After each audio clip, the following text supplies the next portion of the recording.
today to talk about breaking the habit of being yourself, how to lose your mind and create a new one. Welcome, Dr. Joe Dispenza. It's a pleasure to be with you, Eloise. Thank you very much. It's a pleasure to have you. So I guess my first question is, why at this point in history is a book like this relevant? Why do we need to understand how we can break the habit of being ourselves? Well, I wrote the book for two reasons. I think this is a time in history where information is so readily available. I mean, you can get on the internet and Google any topic you want, from quantum physics to cancer to neurobiology, and gain a lot of information about what's possible for human beings. But really, I think what people really want to know is to know how. How do we do it? How do we begin to apply some of these principles in the new science that we can begin to see measurable changes in our life? So that's one reason. The second reason is when people saw What the Bleep Do We Know or read my first book, the most common question was, great science, great information, but are there steps that we can take, things that we can do that we can begin to use on a daily basis and begin to record and become scientists in our own life to see if what we do inside of us can produce some result outside of us. And the tagline for the book is how to lose your mind and create a new one. I was particularly interested in what the difference is between the brain and the mind and how much I guess, influence the mind has on our quality of life. Sure. Well, first of all, I'm going to give you the neuroscientific definition of mind. Mind is the brain in action. Mind is the brain at work. We have 100 billion neurons that are seamlessly pieced together. And if you can make those neurons work in different sequences or different patterns or different combinations, you're producing a different level of mind. So you have a mind to brush your teeth, you have a mind to talk a language, you have a mind to drive your car, because you're making your brain work in unique ways. So mind is the brain in action. Now, the interesting quandary is that the brain is just an organ. It's no different than a liver or a kidney or a gallbladder. It's just a piece of tissue. But we now know, according to the latest research, that we can change the brain. So the question is, who's changing the brain and the mind? The brain can't change the brain because it's just an organ. And mind is the product of the brain, according to neuroscience. And so the answer is that 13-letter word called consciousness, that immaterial aspect of ourselves, that level of self-awareness that supersedes the brain to produce different levels of mind. And so when we have streams of consciousness moving through the brain, the end result is called mind. And in terms of its influence on our experience of life, how can we best take control of our own minds to, influence that experience that we have? Well, the process of change requires unlearning and relearning. It requires breaking some habit, hardwired pattern that you have within you, and then reinventing a new self. It requires what we call in neuroscience pruning synaptic connections. That's pruning the past and sprouting new connections, creating a new future. It requires unmemorizing emotions that we store in our body, and then literally reconditioning the body to a new mind or to a new emotion. So we have to go from living in the past to living in the future. And the biological model includes both. So mind is involved in everything we do. So, but if you keep recreating the same level of mind every day, because you keep thinking the same thoughts, you keep performing the same actions, you keep living by the same habits that create the same experiences, that produce the same emotions, then your mind is the same every day. And nerve cells that fire together wire together. You begin to hardwire your brain equal to your mind.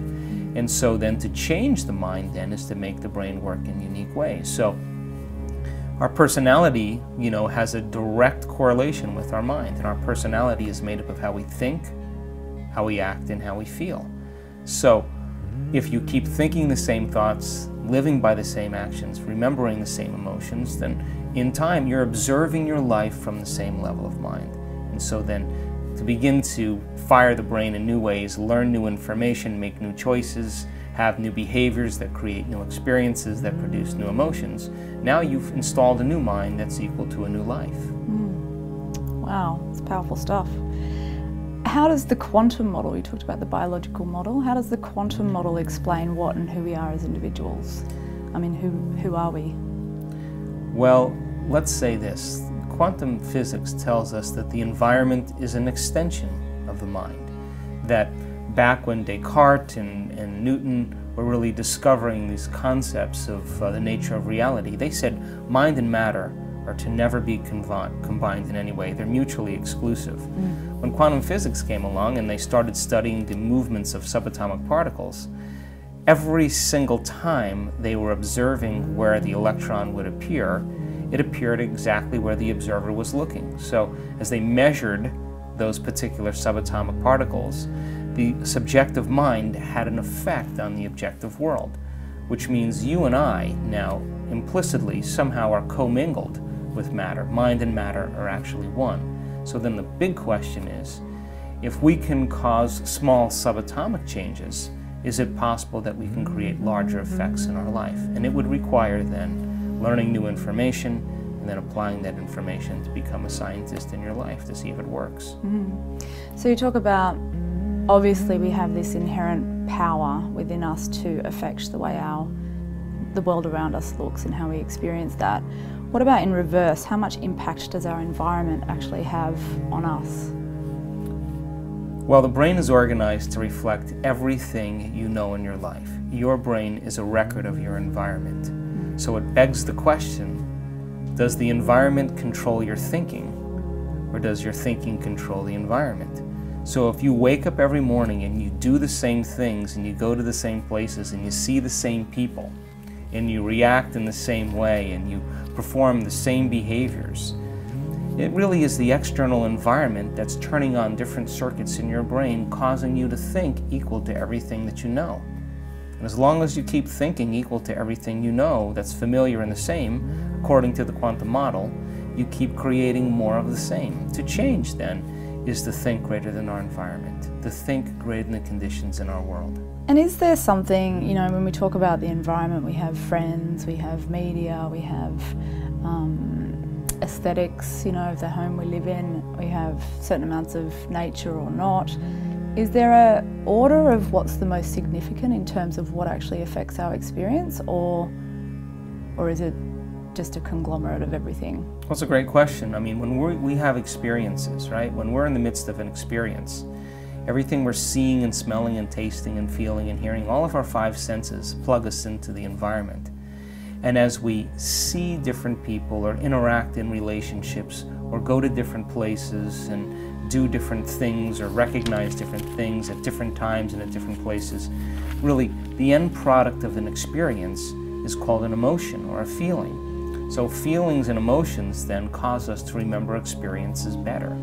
So most people, by a certain point in their life, they stop learning and they start feeling. And when we use feelings as a barometer to predict a future experience, we're really viewing the future based on the past. And so this is where people have difficulty in changing, because you can't go to a new future holding on to the emotions of the past. You have to literally lay them down. See, that's fascinating to me though, because there's a lot of information out there and advice that we actually need to tune in to our feelings, we need to drop into our bodies, we need to trust our reactions to things that come up in order to make the best decisions. But essentially what I'm hearing is that that's not necessarily the best way forward. Well, there's two definitions that have to be created here and distinctions as a result of it. So when you react to a situation in your life, you react with a certain degree of adrenal hormones, and you feel angry, or you feel fearful, or you feel unworthy or insecure. Those hormones produce a very strong chemical change in your brain and body, and that's called stress. Stress is when your body's knocked out of homeostasis, when it's knocked out of balance. Now, when we are living in that refractory period of chemicals, there's always a gap between the way things appear and the way things really are. And that's when you say, I should have never said that. I should have never done that. I should have never thought that. I should have never written that email. Because those emotions force us to act like an amped up animal with a large memory bank. Now, when you have an intuitive feeling, what happens when you are trusting your feelings, the gut, you're not reacting so much so that those adrenal hormones are running. In fact, you're tuning out the environment you're actually tuning in to what feels right to you in terms of your soul or in terms of how your body aligns to something. That's a very different intuition or a different sense of trusting your feelings than when you're reacting to something in your environment that causes you to move out of balance. And most people, they live in that state and they call that a normal state of consciousness, and that's the altered state of consciousness. Yeah. So that leads perfectly into one of the most powerful things in your book for me, anyway, personally, was that this distinction between the living in survival versus living in creation. And as you've just alluded to, a lot of people are living in survival, especially now, but don't even actually know that there's a difference between the two, or that there's another place that they can shift into. Can you talk to me about the difference between survival and creation? And then, I guess, take us into how we can spend more time in that place of creation. Sure. Well, living in survival is living in stress. And as we said a moment ago, stress is when your body's knocked out of homeostasis, when it's knocked out of balance. We have different types of stressors. We have physical stress like trauma or injuries or accidents. We have chemical stress like pesticides and pollutants and flus and bacteria and viruses and heavy metals. And you have emotional stress like traffic jams and internet connections and second mortgages, single parenting, 401ks, family tragedies. And every one of these things, physical, chemical, or emotional, knocks your body out of balance. Now, human beings, we're so unique because we can turn on the stress response just by thought alone. Instead of being chased by a lion, which was highly adaptive thousands of years ago, we turn on this primitive nervous system to mobilize all of this energy for some threat in the environment. That function allows us to begin to survive in those conditions. But when you turn on the stress response just by thought alone, you start thinking about some worst case scenario. You start imagining what will happen in some future time. What most people don't know is their body begins to physiologically change as if that event is happening. As they think about a past bitter memory that's tattooed in the recesses of their gray matter, and they attend to that thought, that memory, to the exclusion of everything else, the body literally begins to produce the same chemistry as if that past experience has happened. Now, the body is the unconscious mind. It doesn't know the difference between an actual experience in your life that creates an emotion you fabricate by thought alone. To the body, it's the same. So people tend to knock themselves out of balance just by thought alone. Now, here's the key. Those survival hormones, those adrenal hormones, give the body and brain a rush of energy. And we begin to become addicted to that rush of energy unconsciously. And we begin to associate the problems in our life to reaffirm our emotional addiction so we can remember who we think we are as a somebody. So when it gets time to end the relationship or leave the job that doesn't work or change some circumstances in our life, it becomes very difficult because we can't predict the feeling of what's going to happen next, and we hold on to the addiction so that we can remember who we are. Now, this is why change becomes difficult.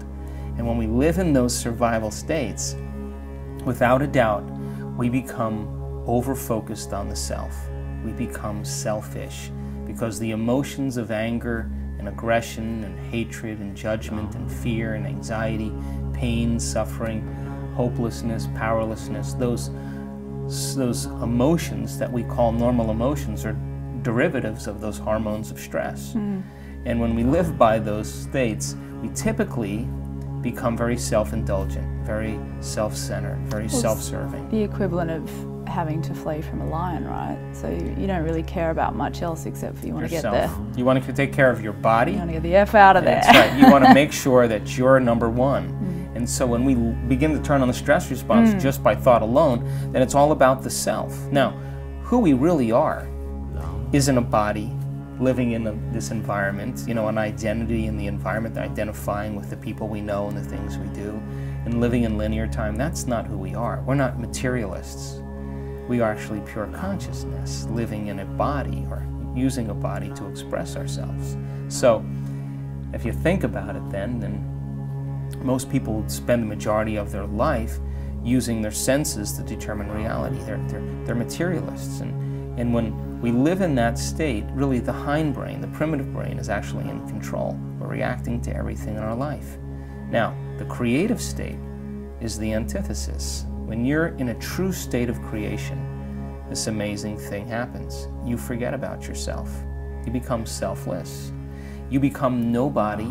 You become no thing. You become no time. And when you do that properly, where you begin to speculate a new possibility and you begin to invent a new way of being, or you begin to create something in your mind, the forebrain turns on, the crowning achievement of the human being. And it begins to lower the volume to time and space, so that the only thing that's real in that moment is a thought.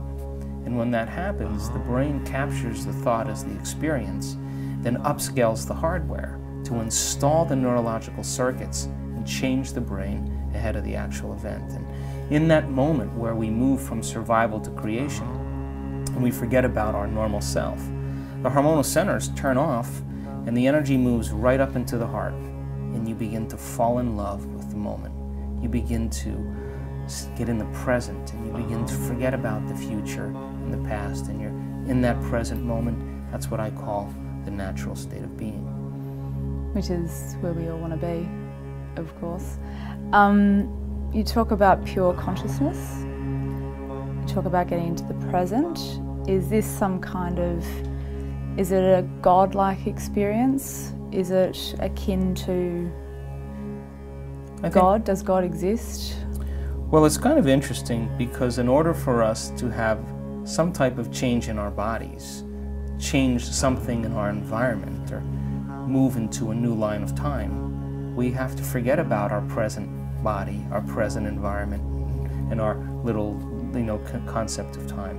We have to become that pure consciousness. And you can't walk through the door to the quantum field as a somebody.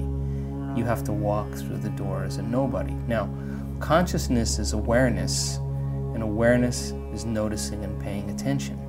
And that invisible field of intelligence, albeit spirit, the quantum field, the universal mind, whatever you want to call it, is both personal and universal. It's within you and all around you. We can demystify it. It's that same intelligence that's keeping your heart beating right now. 8 liters of blood per minute. 400 liters of blood per hour, 100,000 times in one day through 100,000 miles, 100,000 kilometers of blood vessels. Nobody's paying attention that something's giving us life, that we make 10 million cells every second because we lose 10 million cells every second. That in one cell of your body, it goes through the order of 100,000 chemical reactions per second. Now multiply that by the 70 trillion or 100 trillion cells that make up your body.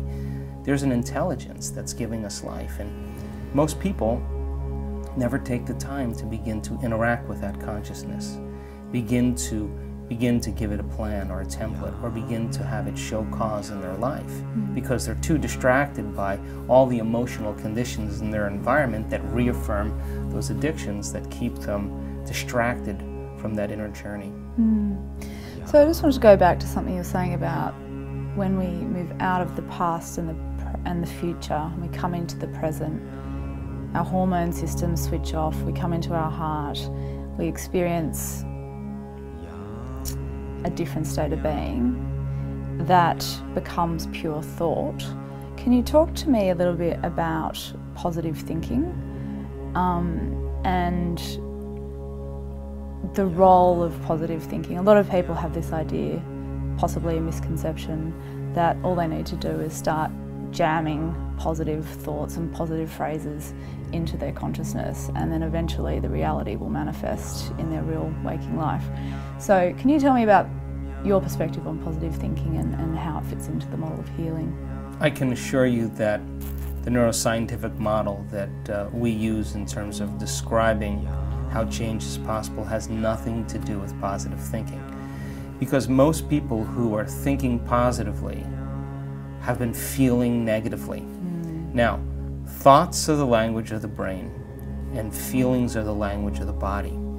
And by the time we're 35 years old, the model tells us that Our personality is pretty much a set of finite behaviors and emotional reactions that are acting as subconscious programs.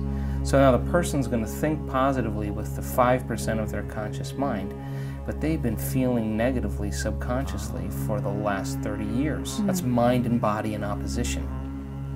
When you move into the present moment and you become clear that you have an intention, a very clear-minded intention, and then you begin to fall in love, you begin to move into a state of being, feeling what it would feel like to be that person. Now you're conditioning the body to a new mind. Now you're beginning to rewrite the program. And it usually takes stillness, it takes quiet, it takes some concentration, and it means that you have to get beyond the parameters of the old self to reinvent a new self. So most people then try to create a positive outcome in their life, but they feel guilty or unworthy. That's mind and body in opposition. We have to get into the operating system where those subconscious programs exist and begin to make changes in the operating system. So, I know you're a big fan of meditation. How often do you meditate personally, and for how long?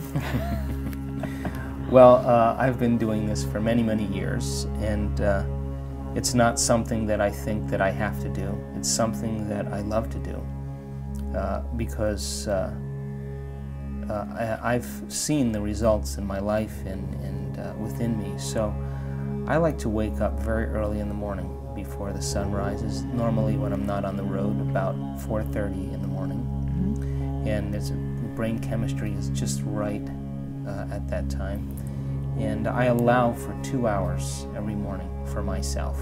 I allow for 2 hours because there's no phones, there's no computers, there's nothing happening in your world.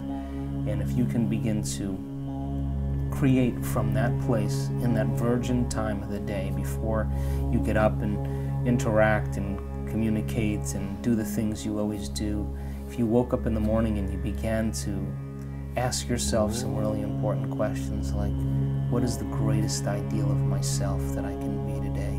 Let me remind myself of who I want to be, and let me become conscious of those unconscious thoughts and behaviors and emotions that I'm not going to let slip by my awareness. Now, that takes a little bit of practice, but I assure you, if you get up differently than when you sat down as somebody else, then you would literally begin to broadcast a whole new electromagnetic signature that influences every area of your life. If you get up with the same mind and do the same things, then all you're left with is thinking the same thoughts, performing the same actions, living by the same emotions, but really expecting your life to change. It can't happen. So I allow for 2 hours. Yeah. As Einstein said. Yeah, I allow for 2 hours, and because sometimes it takes me a little bit to settle down and find the present moment. So I brought that up at this point because you're talking about we really need to get down and reprogram our subconscious, because if we stay up here, it's not going to work. Is that the true purpose of meditation? Well, there's several purposes of meditation. The main purpose of meditation is to get beyond the analytical mind. Now, there's the conscious mind and then there's the subconscious mind. And what separates the conscious mind from the subconscious mind is the analytical mind. And here's what we know according to brain science. That as you and I talk just like this, we produce certain brainwave patterns called beta brainwave patterns. And in beta, your conscious thinking brain is creating meaning between your outer world and your inner world. You're going back and forth. But you're processing the information that we're talking about, you're thinking about time, you're thinking about all these different ideas in your mind, and your brain is firing pretty rapidly. That's beta brainwaves. And as you analyze things, your brain begins to stay in that state. In beta brainwave patterns, the outer world is more real than the inner world. When you close your eyes and you begin to reduce the amount of sensory information that's coming to your brain, now you're not seeing as much, and if you're playing music in the background or there's silence, you're not hearing as much, you're not eating or tasting anything or smelling anything. Naturally, what happens is your thinking brain, your conscious awareness brain, no longer has to process all that data, so it slows down its patterns, and you move into what's called an alpha pattern. Now in alpha, a according to the research, the inner world is more real than the outer world. And so when we begin to move into alpha, we move from our conscious mind and we begin to enter into the subconscious mind where the programs exist. And every now and then, if you get lucky, you slip into theta. And theta is when your body is asleep and your mind is awake. And when your body is asleep and your mind is awake, and a habit is when your body is the mind, then at that moment the body's no longer the mind because it's asleep, and that's when instantaneous change happens. So I just got a bit confused there. Is the aim for the body to be the mind, or the aim is to... Well, here's what a habit is. A habit is when your body is the mind, right? So you think a thought, the thought produces a chemical and you feel a certain way. The moment you feel a certain way, you think a thought equal to that feeling. In other words, if you have an insecure thought, you'll begin to feel insecure. The moment you feel insecure, that feeling is going to drive more insecure thoughts, which causes you to feel more insecure and think more insecure thoughts. Well, the redundancy of that cycle over time conditions the body to memorize insecurity better than the conscious mind. Now, when the body knows better than the mind, that is a habit. So then the person says, I am insecure, which means my mind and body are aligned to a destiny. My thoughts and feelings are working together. So now insecurity now is existing in the subconscious now. It's existing in the body. So if the person's living in fear or vigilance or insecurity, then, and they're trying to think positively, you can see that how the emotion exists subconsciously within them. So when you begin to move from beta wave patterns and you get beyond the analytical mind and slip into alpha, now you're entering into the operating system where that insecurity exists, and now you can begin to make the changes in the operating system. Make sense? It does, yeah, it does. Very powerful stuff by the sounds of things. So I threw it out to the Soul Sessions membership base today that I was going to be interviewing you. We got a number of questions. We've got stacks and stacks of questions flow in, so I'm not going to go through all of them, but I've picked out a few.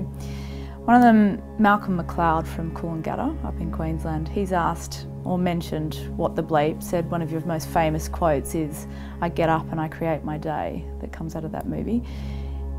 He wants to know, by doing that, is this not limiting what the universe could actually create for us? Is it not getting in the way of what potentially is out there?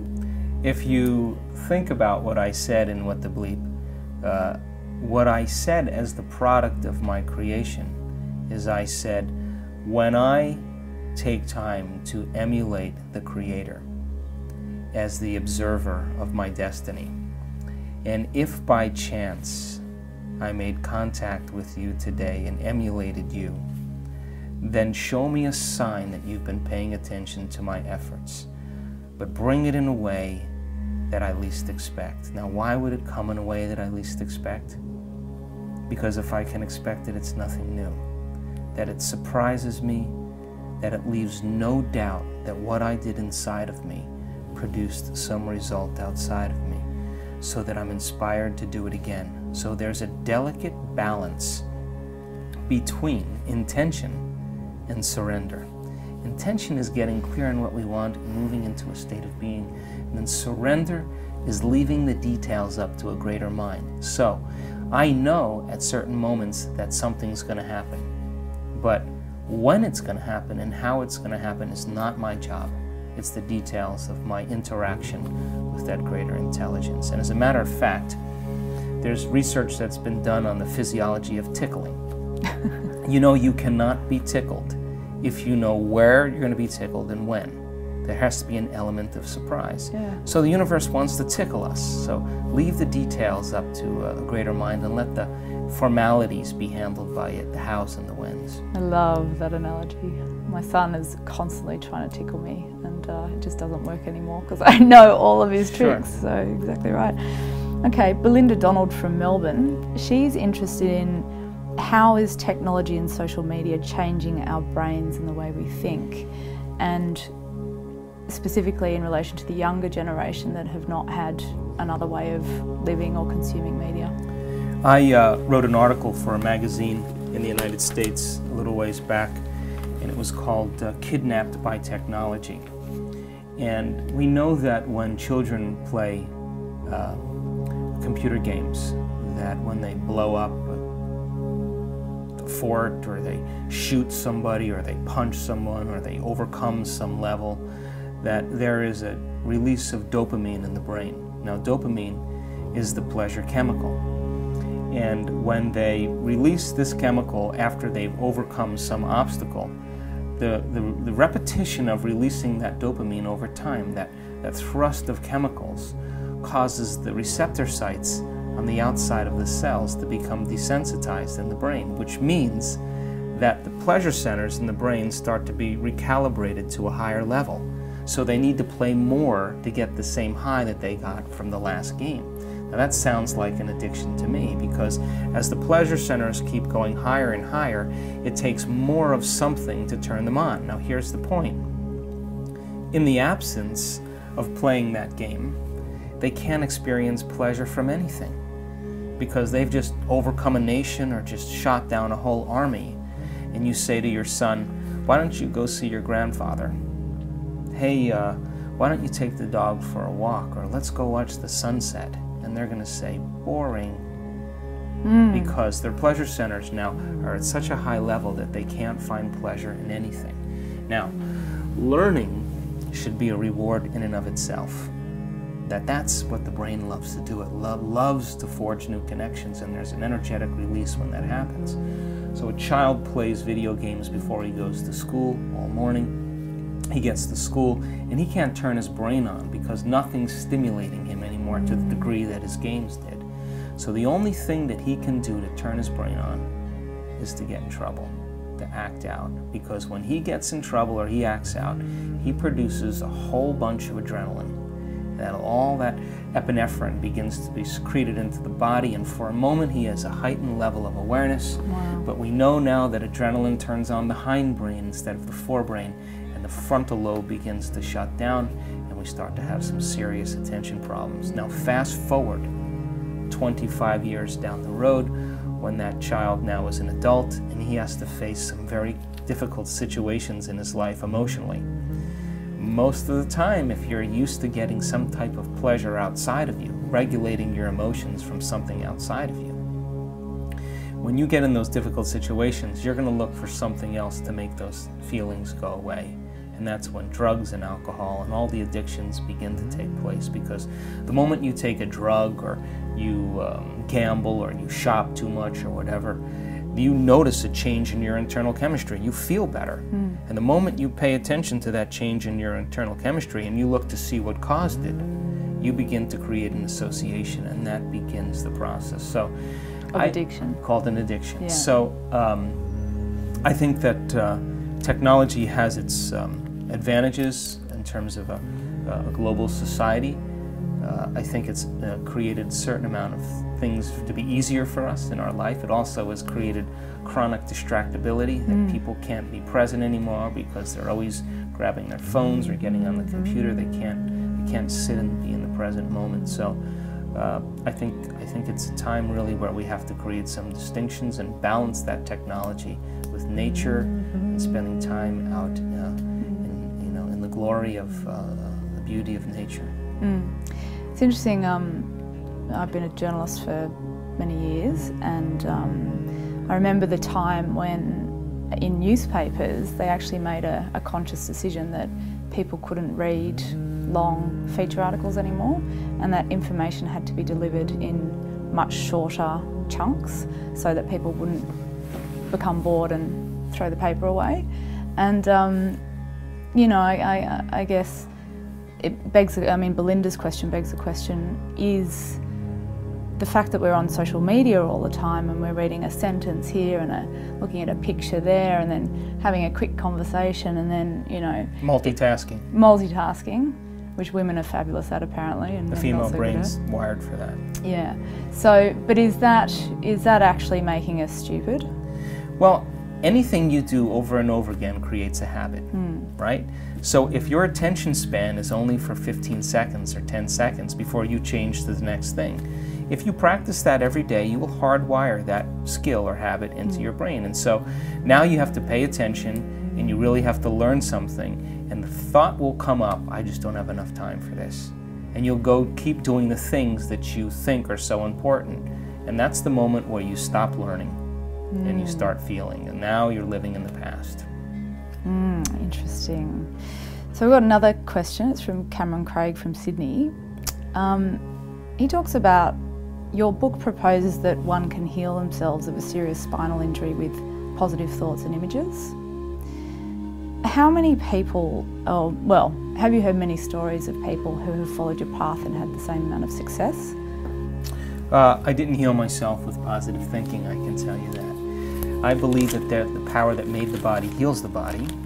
And I was a young kid doing triathlons, living in Southern California, running a practice, and the next thing you know, I was laying face down and I wasn't doing anything.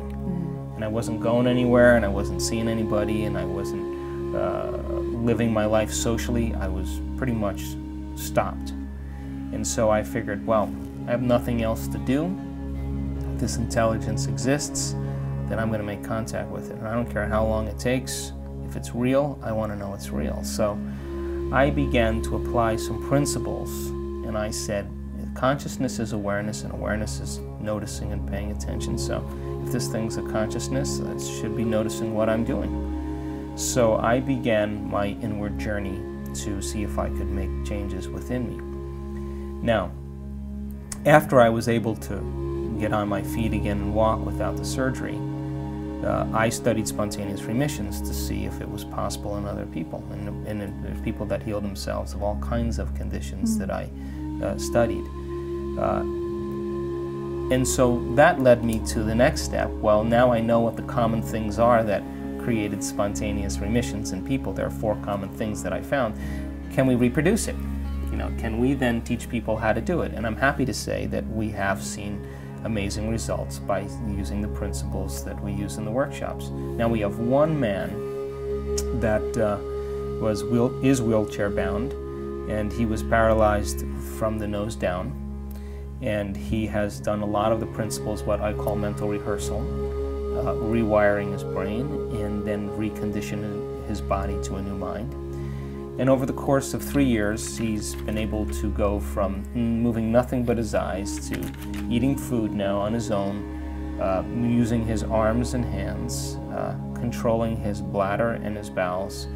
And last summer, they sent me a video of him standing up for the first time. Now, he's not walking, but he's certainly reversing many, many things. And so, although it seems impossible, of course, a miracle is always something that exists outside of convention. So he keeps saying to us in our company, I have no idea what's happening. And we keep saying, the moment you know it's happening, it's over. Yeah. So there's one example of somebody that's doing it. Okay. But he's very diligent, and he has nothing else to do, and so he's working on that quite a bit. Sounds like a fairly significant project to be working on. Sure. Get your health and your body back to functional state. So then Camilla Sproul from Sydney, also from Sydney, how does an everyday busy mum with demanding kids, a demanding husband, a job, hold the wonderful feeling of being in flow? Oh, dear. I would imagine it's a question that lots of busy mums have. Well, I can tell you being a mother is the most difficult job in the world. There's nothing else that requires. From experience. Of course. Just you reach a certain age and you realize that that any man who hasn't figured out that women are amazing is missing out. But, you know, I think that the greatest thing that we can do for ourselves is really teach our children how to take time for themselves. Now, I have 3 children, and they know that when I'm in a meditation, from the time they were very young, and they're all pretty much grown up now, but when I'm in a meditation, they know that that's my time, and that when I connect to Source and I get up as somebody else, I'm more patient, I'm more loving, I'm more caring, I'm more present, I'm more spontaneous and poised, that they know that that time is for me, because the rest of my day I'm serving. And so mothers who have so many needs and have to take care of so many things for so many people, the female brain is amazing at considering the whole. They consider everybody when they make choices. That's why women are so compassionate because they trust those feelings. And so if a woman just had a little bit of time for herself, and everybody is going to function without her. Her children are going to do fine. Her demanding husband will learn how to take care of himself for a few minutes. And when she has that 45 minutes to an hour for herself so that she can get up and really overcome something about herself, everybody benefits. First her family, then the community, and then finally the world, because she's not going to react to her life in the same way. So it just has to become a priority, and then she has to demonstrate how those meditations or how getting in the flow would benefit everybody in her life.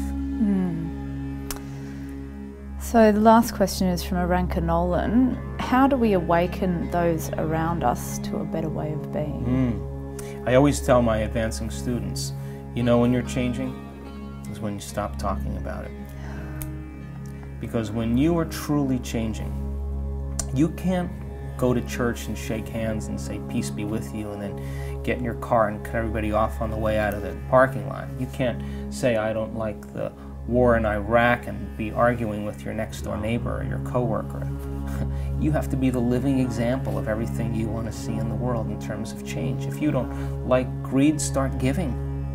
You know, you have to demonstrate it, and when you do, you give people permission to do the same, because they're going to observe you doing exactly what they're afraid to do, but they know it's the right thing to do. So the way we transform the world is we transform ourselves. The way you transform a culture is you transform an individual. And individual by individual, when we stop looking outside of us and we say, that world is a reflection of some aspect of me. If everybody in the world did that simultaneously, imagine how the world would change. And it's not enough to just focus on peace. Yeah, there's been great studies that have shown that when a community of people focus on peace, that the crime rates drop. But when they leave and the research is over, the crime rates return back to the ceiling value. It's not enough to just think it, you got to demonstrate it. You got to show it in all areas of your life. And when you demonstrate it now, it becomes an example for people to follow. So go within, connect to source, and watch the world change around you. And demonstrate it. And if you can be peace, and you can be compassion, and you can be love, and you can be kindness and generosity, and you can be creative and ingenious and inspired, everybody else will say, I can do it too. Wow. Dr. Joe Dispenza, thank you so much. You're welcome. It's been a pleasure. Mwah. Thank you so much. You're welcome. That was fantastic.